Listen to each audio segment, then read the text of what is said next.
I began vlogging almost 4 years ago, but due to some circumstances, I had to quit. Still, life has a funny way of bringing you back to the things you left unfinished. अगर आज नहीं तो फिर कब? इससे बेहतर वक्त शायद हो ही नहीं सकता। मेरी ज़िंदगी में कुछ ज़्यादा एक्स्ट्रा ऑर्डिनरी नहीं है, बस मैं, मेरी स्टडीज़ और फिर मैं।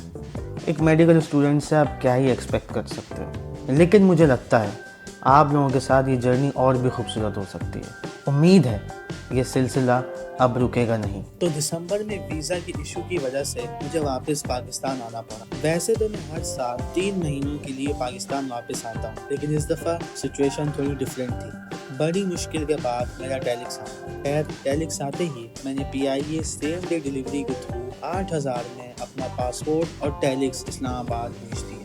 जाने से पहले मामा बाबा के साथ शॉपिंग करनी थी और मेरे पापा इतनी आसानी से चीज़ें नहीं लेते। सिर्फ शर्ट्स लेने में 4 घंटे लगते और 4 दिन बाद मेरा पासपोर्ट अटेस्ट होके वापस आ गया। और फाइनली इट्स द डे। 4:45 की फ्लाइट थी, इसलिए हम लोग 2 बजे ही घर से निकल गए। आजकल इमिग्रेशन वाले काफ़ी स्ट्रिक्ट हो गए, तो थोड़ा बफर रखना ज़रूरी होता है।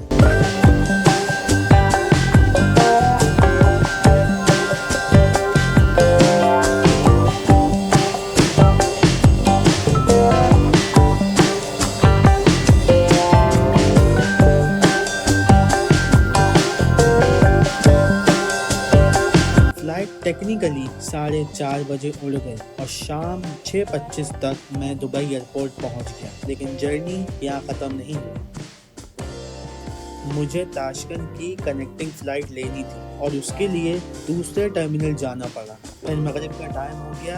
गेट 29D जो कि लिटरली एयरपोर्ट के एंड पर था, वहाँ तक पहुँचने में मुझे 15 मिनट और लग गए। प्रेयर रूम इतना छोटा कि हर नमाज 6 से 7 दफ़ा पढ़ी जाती है। नमाज के बाद वापस गेट 3A थोड़ा डिनर किया जो मामा ने बनाया था और फिर बोर्डिंग का टाइम हो गया। ऑनेस्टली मैं बहुत थक चुका था।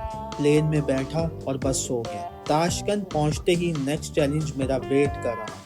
मैंने टेलीग्राम से टैक्सी बुक की थी। ड्राइवर बाहर था, लेकिन उसे ढूंढने में 30 मिनट लग गए। एयरपोर्ट के बाहर रैंडम टैक्सी मत ले, ये लोग 3 से 4 गुना ज्यादा चार्ज करते हैं। बेहतर ये है कि या एयरपोर्ट सर्विस लो या Yandex ऐप यूज करो। सुबह 4:30 बजे हम बुखारा के लिए निकल गए। बीच में एक ब्रेक लिया, कॉफी ली और फिर सीधा रोड पे वापस। 4 घंटे के बाद फाइनली मैं बुखारा पहुंच गया। लेकिन स्टोरी यहाँ अभी ख़त्म नहीं हुई। सीधा यूनिवर्सिटी जाना पड़ा, रेंटल हाउस रजिस्ट्रेशन के लिए लैंडलॉर्ड के साथ। लंच ब्रेक की वजह से 2 घंटे लग गए। उसके बाद पासपोर्ट ऑफिस, रिसिप्ट ली, एजेंट के पास गया और फिर सिस्टम डाउन।